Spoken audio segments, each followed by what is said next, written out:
Hello my dear शूरवीर, कैसे हैं आप सब। जी हाँ, मैं बिल्कुल ठीक हूँ और उम्मीद करता हूँ आप अपनी जगह पर कुशल मंगल है। तो चलिए आगे बढ़ते हैं। आज एलिमेंट्स ऑफ कंपनी लॉ में आपके पास लेकर आया हूँ सबसे इंपॉर्टेंट डॉक्यूमेंट। जी हाँ, कंपनी में सबसे इंपॉर्टेंट डॉक्यूमेंट अगर कुछ है तो वो है MOA and AOA, that is memorandum of association and article of association. तो चलिए समय ना बर्बाद करते हुए एक एक करके चीजों को समझते हैं। ओके, तो सबसे पहले हम बात करेंगे मेमोरेंडम ऑफ एसोसिएशन डॉक्यूमेंट के बारे में। तो ये किस प्रकार का डॉक्यूमेंट है? सबसे पहले it is a primary document, ठीक है। It is a charter document, it is a legal document as well as it is a public document. जी हाँ, बिल्कुल सुना, ये पब्लिक डॉक्यूमेंट है। मीन्स आप में कोई भी मतलब कोई भी पर्सन जो है किसी भी कंपनी का मेमोरेंडम देख सकता है, पढ़ सकता है और उसकी बुनियाद पर समझ सकता है कि कंपनी किस बुनियाद पर खड़ी है, किस बेस पर खड़ी है। आपको मैं एक चीज पहले और बता देता हूं, यहां पर मैंने नोट करके भी लिखा हुआ है कि मेमोरेंडम और article is like pillars and walls respectively of a company. आपको मैं एक सिंपल वे में एग्जांपल देता हूं। आपको पता है बिल्डिंग बनाते हैं जब हम, तो नो डाउट बेस तो मजबूत होती है और होनी चाहिए। फिर उसके बाद देखा रहेगा एक एक माला जब बनता है तो पिलर्स पे बनती है सब, राइट है। तो जो पिलर्स है ना, आप समझ के चलो कंपनी का मेमोरेंडम जो है ना वो पिलर का काम कर रहा है।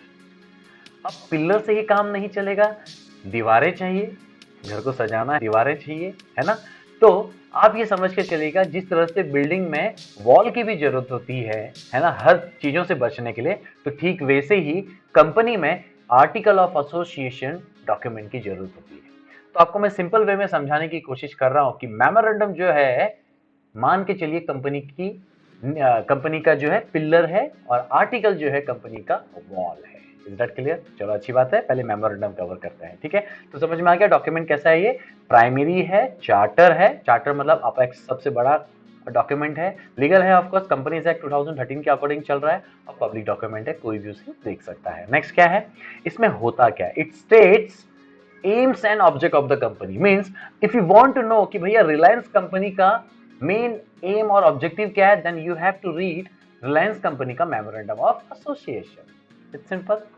Next, describe relation between company and outsider. मतलब कंपनी एक लीगल आर्टिफिशियल पर्सन है, ये आप जानते हैं, और कंपनी के बाहर के जो भी लोग हैं, लेट्स कॉल गवर्नमेंट, कस्टमर, है ना, जो भी आउटसाइडर्स हैं उसके बीच में रिलेशन दिखलाता है। तो सिंपल वे में कहूं तो जब कंपनी के साथ एक क्रेडिटर कोई डील करता है, बिजनेस डील करता है, मतलब कॉन्ट्रैक्ट बनाता है, तो वो वैलिड है। सिंपल वे में कॉन्ट्रैक्ट एक्ट के अकॉर्डिंग भी और मेमोरेंडम के अकॉर्डिंग भी, क्योंकि मेमोरेंडम में यहां पर साफ साफ लिखा गया है कि कंपनी आउटसाइडर के साथ रिलेशन मेंटेन करती है, और ये किससे पता चलता है? बिकॉज ऑफ मेमोरेंडम, ठीक है। अच्छा, अब इसमें कंटेन क्या होते हैं? सबसे मजेदार बात, मेमोरेंडम बहुत बड़ी भरमार लेकर नहीं आता है, वो मेन बातें करता है, इसीलिए तो बोला गया है कि ये प्राइमरी डॉक्यूमेंट है, ठीक है। तो ये सिर्फ 6 मेन मुद्दों की बात करता है, 6 क्लॉजेस की बात करता है। तो पहला क्लॉज है नेम क्लॉज। मींस इस नेम क्लॉज में कंपनी का एग्जैक्ट नाम लिखा रहेगा। लेट्स कॉल GBIT एक एजुकेशनल कंपनी है और वो पब्लिक कंपनी है, तो लिखा रहेगा GBIT limited, that's it. This is called name clause, ठीक है। तो अगर आपको किसी कंपनी का सही नाम जानना है तो मेमोरेंडम उठाकर देखना है, ठीक है। नेक्स्ट, एड्रेस मींस सिचुएशन, मतलब कहां पर वो कंपनी सिचुएटेड है। तो यहां पर जो है ना, स्टेट का नाम आता ही आता है विथ फुल एड्रेस। तो कंपनी का जो मेन ऑफिस है जहां पे सिचुएट करती है, उसका पूरा एड्रेस आएगा कंप्लीट विथ मेंशनिंग स्टेट। और स्टेट मैंने इसलिए पहले लिखा क्योंकि सबसे पहले स्टेट लिखा जाता है। Is that clear? ठीक है। ऑब्जेक्ट क्लॉज में आते हैं, तो जैसे मैंने यहां पर बताया कि ये क्या स्टेट करता है, एम्स एंड ऑब्जेक्ट, तो ये ऑब्जेक्ट क्लॉज वही है। जैसे मैंने आपको कहा था कि फॉर एग्जांपल अगर मुझे कोई एजुकेशनल बिजनेस स्टार्ट करना है, तो मैं वहां पर रिलेटेड टू एजुकेशन जो भी चीजें रहती हैं डिटेल्ड में मेमोरेंडम में लिखूंगा, लेकिन कहां पर लिखूंगा? थर्ड क्लॉज, ऑब्जेक्ट क्लॉज में। यहाँ पर लिखा भी मैंने फर्स्ट से एजुकेशन एंड ऑल, तो एजुकेशन से रिलेटेड मुझे जो कुछ भी प्रोवाइड करना है मैं यहाँ मेंशन करूंगा और उसी के अकॉर्डिंग फिर मैं आगे अपना बिजनेस करूंगा। Is that clear? That's great. Next, liability clause. आपको जानना है कि कंपनी लिमिटेड बाय शेयर्स है, अनलिमिटेड कंपनी है, अनलिमिटेड लाइबिलिटी कंपनी है, या फिर लिमिटेड बाय गारंटी है? If you want to know exactly, memorandum जिंदाबाद। लाइबिलिटी क्लॉज से आपको क्लियर पता चल जाएगा। और आपको पता ही है ज्यादातर सारी कंपनियां क्या होती है, लिमिटेड बाय शेयर्स होती है। तो इसलिए मैंने यहाँ पर एग्जांपल लिखा है कंपनी लिमिटेड बाय शेयर्स। तो GBIT limited is what? Limited by shares. चलो अच्छी बात है। नेक्स्ट है कैपिटल क्लॉज, कि आपका कैपिटल कैसा है। ठीक है, तो यहां पर लिमिटेड बाय शेयर्स लिखा हुआ है, तो यहां पर कैपिटल कैसा है ये तो क्लियर हो गया है कि लिमिटेड लाइबिलिटी है। अब यहां पर बात आ रही है कि कैपिटल क्लॉज में यहां पर लिखा रहता है ऑथोराइज कैपिटल के बारे में। तो यहां पर ऑथोराइज कैपिटल, पब्लिक कंपनी है तो definitely as per the rule minimum 5 lakh तो दिखाना ही पड़ेगा। मिनिमम, मैक्सिमम हो सकता है, तो मिनिमम मैंने यहां पर इसलिए एग्जांपल के लिए लिखा है 5 lakh shares at ₹10 each face value. तो टोटल कितना हो गया? 50 लाख। यहां पर ये बताता है कि ये जो कैपिटल क्लॉज है इसमें पब्लिक कंपनी को 5 लाख शेयर्स मार्केट से लेने की पब्लिक से अथॉरिटी दी गई है। ठीक है, इसी के अकॉर्डिंग इसी लिमिट में उठाना है। चलो, subscription clause, that is called association clause. तो ये सबसे इंपॉर्टेंट क्लॉज है। क्यों? क्योंकि जब कंपनी इनकॉर्पोरेट की जाती है ना, तो उस समय कंपनी को इनकॉर्पोरेट करते समय ये डॉक्यूमेंट बनाया जाता है। जी हाँ, कंपनी को इनकॉर्पोरेट करने से पहले at the time of pre incorporation memorandum and article draft होता है, तो उसमें ये सारी बातें पहले से मेंशन की जाती हैं। ठीक है कि नहीं है? तो जब कंपनी को इनकॉर्पोरेट किया जाता है तो जो कोई भी प्रोमोटर्स हैं जो कंपनी को इनकॉर्पोरेट करने में लगे हुए हैं, वो कंपनी के इनकॉर्पोरेशन के स्टेज में आने से पहले क्लियर कर देते हैं कि भैया कौन इस कंपनी का मेंबर बनेगा, कौन इस कंपनी का डायरेक्टर बनेगा। तो डायरेक्टर की बात तो आर्टिकल में आएगा, यहां पर हमारा फिलहाल मुद्दा क्या है? मेंबर से रिलेटेड। तो जो सब्सक्रिप्शन क्लॉज है, अगर आपको जानना है कि रिलायंस कंपनी, आप तो जानते हो रिलायंस कंपनी कितनी पुरानी कंपनी है, तो अगर आपको जानना है कि रिलायंस कंपनी के फर्स्ट मेंबर्स कौन थे, समझ में आ रहा है? फर्स्ट मेंबर्स कौन थे? First member, first share holders, उसका मतलब ये होता है कि रिलायंस कंपनी जब बनाई गई है ना, रिलायंस कंपनी जब बनाई गई उसमें किन किन लोगों ने शेयर को सब्सक्राइब किया था, मतलब वो कंपनी के फर्स्ट मेंबर बने। अगर आपको जानना है तो मेमोरेंडम उठाकर लास्ट क्लॉज देखना है, दैट इज कॉल्ड एसोसिएशन या सब्सक्रिप्शन क्लॉज। और यहां पर देखो लिखा रहता है, मेंबर का नाम लिखा रहता है, मेंबर का एड्रेस लिखा रहता है, मेंबर का ऑप्शन लिखा रहता है और कितना शेयर उनको दिया गया है वो लिखा रहता है। इज दैट क्लियर और नॉट? That's great. तो ये चीजें होती हैं मेमोरेंडम में। कितनी बातें? 6 बातें। इसका शॉर्टकट अगर आप देखें, आपके लिए मैंने इजी बनाया है, नाद ऑब्लिकासु। नाद ऑब्लिकासु। Is that clear? चलो, so I believe you understood very well कि मेमोरेंडम क्या है। और याद रखना ये प्राइमरी डॉक्यूमेंट है, ठीक है कि नहीं है? और इसके बेस पर फिर आर्टिकल बनता है। तो ये वही बात हो गया ना कि पहले पिलर बन जाएगा तो वॉल फिर उस पिलर के सपोर्ट में बनेगा। तो आर्टिकल भी जो है कंपनीज एक्ट 2013 के अकॉर्डिंग तो बनता ही बनता है, लेकिन मेमोरेंडम को ध्यान में रखकर, क्योंकि मेमोरेंडम में मेन बातें हैं कि भैया कंपनी कौन है, कहाँ है, कंपनी का ऑब्जेक्ट क्या है, कंपनी की लायबिलिटी कैसी है, कंपनी का कैपिटल स्ट्रक्चर कैसा है और कंपनी के मेंबर्स कौन है। ये मेन जो बातें हैं वो मेमोरेंडम में रहता है, इसीलिए इसको कहते हैं प्राइमरी डॉक्यूमेंट। मैं बार बार रिपीट कर रहा हूँ, समझे ना मैं क्यों कर रहा हूँ, बिकॉज इट इज इंपॉर्टेंट। तो चलिए और भी बातें देखते हैं क्या इसमें। ऑल्टरेशन, जब ये इतना इंपॉर्टेंट डॉक्यूमेंट है और ये प्राइमरी डॉक्यूमेंट है, तो तुमको लगता है कि इतना इजीली इसको हम कभी भी मन करेगा तो ऑल्टर करेंगे? कर सकते हैं, बट इट इज कॉम्प्लिकेटेड। ठीक है कि नहीं है? बहुत आर्टिकल ऑफ एसोसिएशन के कंपेयर में ये बहुत कॉम्प्लिकेटेड है। मतलब इसमें सिंपल वे में कहूँ तो अप्रूवल लेने में टाइम लगता है मेंबर से भी, ठीक है? और किसी समय तो सेंट्रल गवर्नमेंट से अप्रूवल लेना पड़ता है। तो इसीलिए मेमोरेंडम हर बार मॉडिफाई नहीं होता है, ठीक है? Is that clear? चलो फिर आगे बढ़ते हैं। और क्या बात है इसमें? कौन प्रिपेयर करता है? जैसे मैंने कहा था कि इनकॉर्पोरेशन स्टेज में आने के लिए मेमोरेंडम पहले ड्राफ्ट कर दिया जाता है, तो ऑफकोर्स प्रोमोटर्स करेंगे। अब जब मेमोरेंडम जब ड्राफ्ट हो जाता है तो आपको पता ही है इनकॉर्पोरेशन स्टेज में इसको क्या किया जाता है? फाइनलाइज किया जाता है। तो फाइनलाइज करने का मतलब ही ये होता है कि भैया इस डॉक्यूमेंट को अच्छे से देख लो, कुछ गड़बड़ तो है, सब ओके है, चलो सब्सक्राइबर भी मिल चुके हैं, सब 6 के 6 क्लॉजेस हो गए हैं, तो चलो भैया साइन करो, ठीक है कि नहीं है? तो भैया अगर आप पब्लिक कंपनी स्टार्ट कर रहे हैं तो मिनिमम कितने मेंबर चाहिए? 7 मेंबर चाहिए, है ना? ये जो मेंबर है ना, ये यही है, सब्सक्रिप्शन क्लॉज वाले मेंबर होते हैं, ठीक है? प्राइवेट कंपनी तो कितने? 2, और 1 पर्सन कंपनी तो कितने? 1। Is that clear? इजी ना, चलो ठीक है।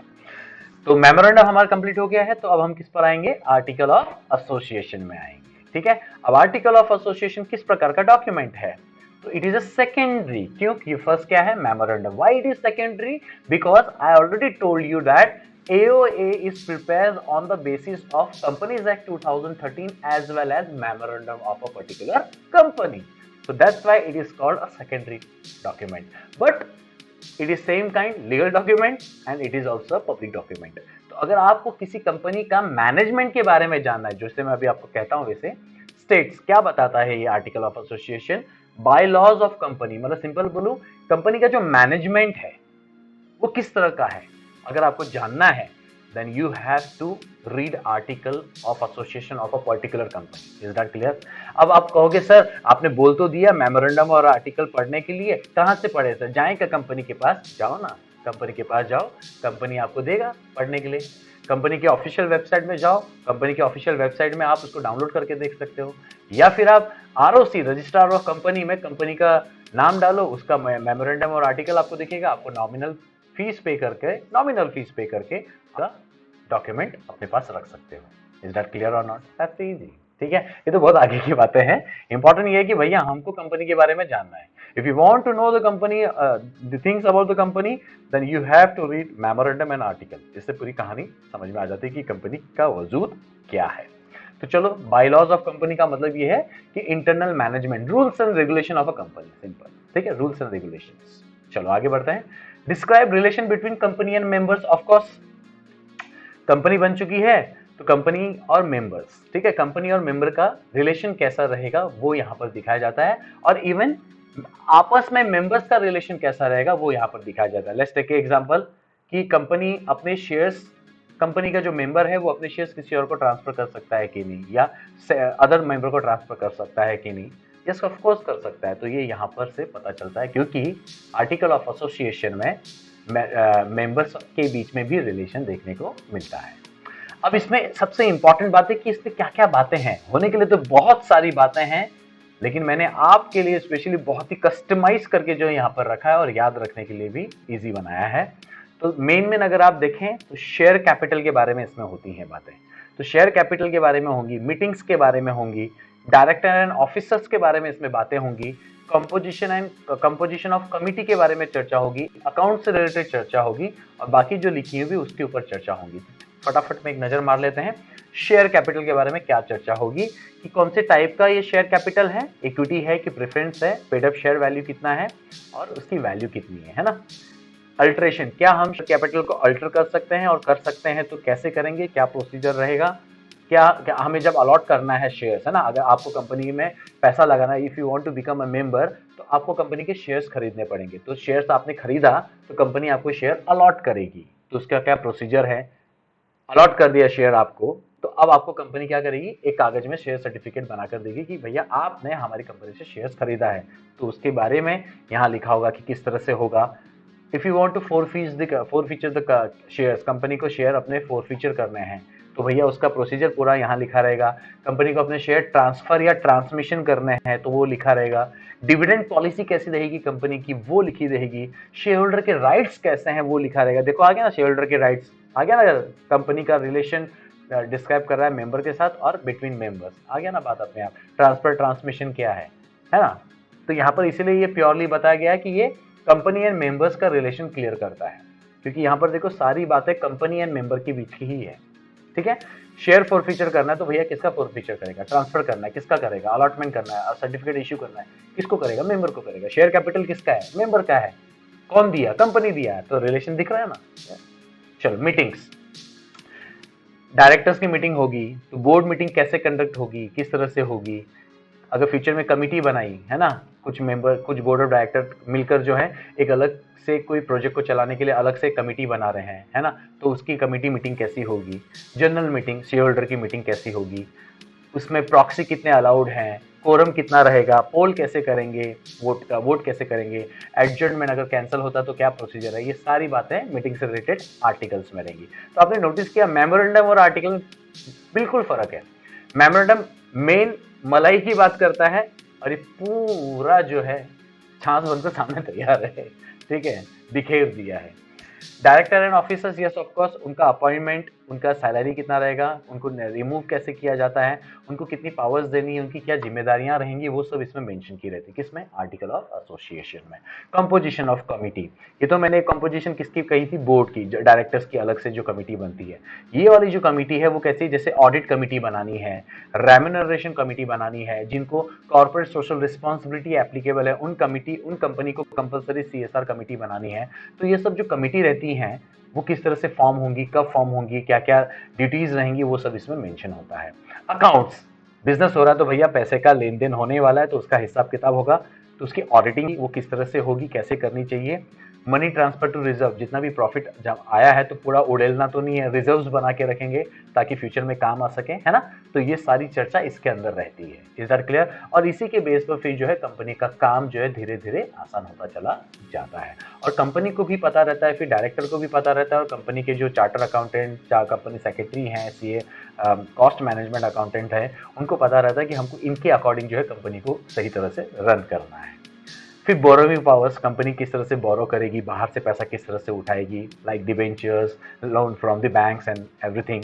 इंडेमनिटी, सपोज अगर कुछ नुकसान हो जाता है तो कंपनी किस तरह से पे करेगी, या कंपनी को किस तरह से पे किया जाएगा। आर्बिट्रेशन, सपोज आपस में डिस्प्यूट्स हो जाते हैं तो आपसी समझौते के बेस पर किस तरह से हम उसको सेटल करेंगे, वो कंसेप्ट। अब अगर भैया ये सब तो जब तक कंपनी चल रही है तब होगा ये काम, लेकिन अगर आखिर में अगर हमें वो कंपनी बंदी करनी है तो वाइंडिंग अप का प्रोसीजर भी कैसे होगा, ये सब इसमें लिखा रहता है। तो अगर आपने नोटिस किया हो ना तो आर्टिकल में भरमार है, होगी ना, क्योंकि कंपनी को चलाने के लिए रूल्स एंड रेगुलेशंस लिखे जा रहे हैं। तो रूल्स एंड रेगुलेशंस एक आध नहीं रहते, काफी सारे रहते हैं। लेकिन ये सारा जो पूरा आउटपुट निकाला गया, ये कहां से निकाला गया है? मेजरली कंपनीज एक्ट 2013 से, और फिर मेमोरेंडम को ध्यान में रखते हुए। Are you getting the point? That's great. इसलिए मैंने कहा ये वॉल का काम करता है। नेक्स्ट, क्या इसको अल्टर करना आसान है? Yes of course, as compare to memorandum आसान है, और यहाँ पर क्या है, नॉर्मली स्पेशल रेजुलेशन और ऑर्डिनरी रेजुलेशन के बेस पर ये मॉडिफाई हो जाता है, लेकिन मेमोरेंडम कॉम्प्लिकेटेड है। Is that clear? नेक्स्ट, कौन प्रिपेयर करता है? यस ऑफ कोर्स, ये इनकॉर्पोरेशन स्टेज में के पहले ही प्रोमोशन स्टेज में जो है इसको ड्राफ्ट किया जाता है, तो प्रिपेयर्ड बाय प्रोमोटर्स। और जैसे इनकॉर्पोरेशन स्टेज में आता है, आपको पता ही है, इसको फाइनलाइज किया जाता है, तो वहां पर एज पर पब्लिक कंपनी 7% जो है साइन करते हैं, प्राइवेट कंपनी 2%, ओपीसी में 1% साइन करता है। Same, it's same procedure like memorandum. So I believe you understood very well the article of association as well. तो अब आ गया समय सारी चीजों को एक साथ पढ़ लेने का। तो सबसे पहले मुझे बताओ मेमोरेंडम और आर्टिकल क्या है? It's like a pillar and wall respectively for the company. अब हम इसको एग्जैक्टली डिफरेंशिएट करेंगे, तो चलो सबसे पहले बताओ ये क्या है? परफेक्ट। और ये क्या है? Perfect, primary and secondary document. Memorandum क्या बताता है? Aims and object. और आर्टिकल क्या बताता है? Internal laws, rules and regulation of the company, that's called by laws. क्या रिलेशन बताता है? कंपनी का आउटसाइडर से, कंपनी में जो लोग हैं वो नहीं, कंपनी के बाहर के लोगों से ये रिलेशन दर्शाता है। लेकिन कंपनी के साथ जो लोग हैं मेंबर्स, उनके साथ रिलेशन कौन दिखाता है? आर्टिकल। ठीक है, फास्ट जा रहा हूं क्योंकि आपको पता है कि मैं क्या कह रहा हूं। ओके, क्या इसका ऑल्टरेशन इजी है? नहीं, ये कॉम्प्लिकेटेड है, but as compare to memorandum ये इजी है, नॉर्मल से स्पेशल या ऑर्डिनरी रेजुलेशन के जरिए ये पास हो जाता है। अब मेमोरेंडम में कितनी बातें होती हैं? केवल और केवल 6 बातें, और वो क्या है? नाद ऑब्लिका सू। ना फॉर नेम क्लॉज, आद फॉर एड्रेस, ऑब फॉर ऑब्जेक्ट, टी फॉर लाइबिलिटी, का फॉर कैपिटल, सू फॉर सब्सक्रिप्शन। और मेजर कंटेंट क्या है आर्टिकल्स में? सैम डी वाकीब, सैम डी वाकीब। कितने हो गए? 3 4 5 6 7 8 9 बातें मेजरली याद रखना। As for share capital, A for accounts, and major बातें कर रहे हैं। शेयर कैपिटल के अंदर की बातें इतना जरूरत नहीं है, मेन याद रखो, it's about share capital. A for it's about accounting, M for it's about meetings, D for it's about director and officers, W for it's about winding up, A for it's about arbitration, C for it's about composition of committee, याद आ रहा है, I for indemnity, and B for borrowing powers. So I believe you understood very well the memorandum and article. ठीक है। तो दोस्तों इतना तो हमें मेमोरेंडम और आर्टिकल के बारे में पता होना चाहिए। और आप ये जो स्लाइड देख रहे हैं ना, इससे भी आपको पता चल जाएगा कि ओके, जब मैं किसी भी कंपनी का मेमोरेंडम और आर्टिकल देखूंगा तो मुझे मेमोरेंडम में ये बातें मिलने वाली है और आर्टिकल में ये बातें मिलने वाली हैं, और यही तो है कंपनी। Is that clear? तो चलिए मिलते हैं अगली बार, तब तक के लिए हौसले बुलंद, कामयाबी तुरंत, because attitude matters but positive. Thank you.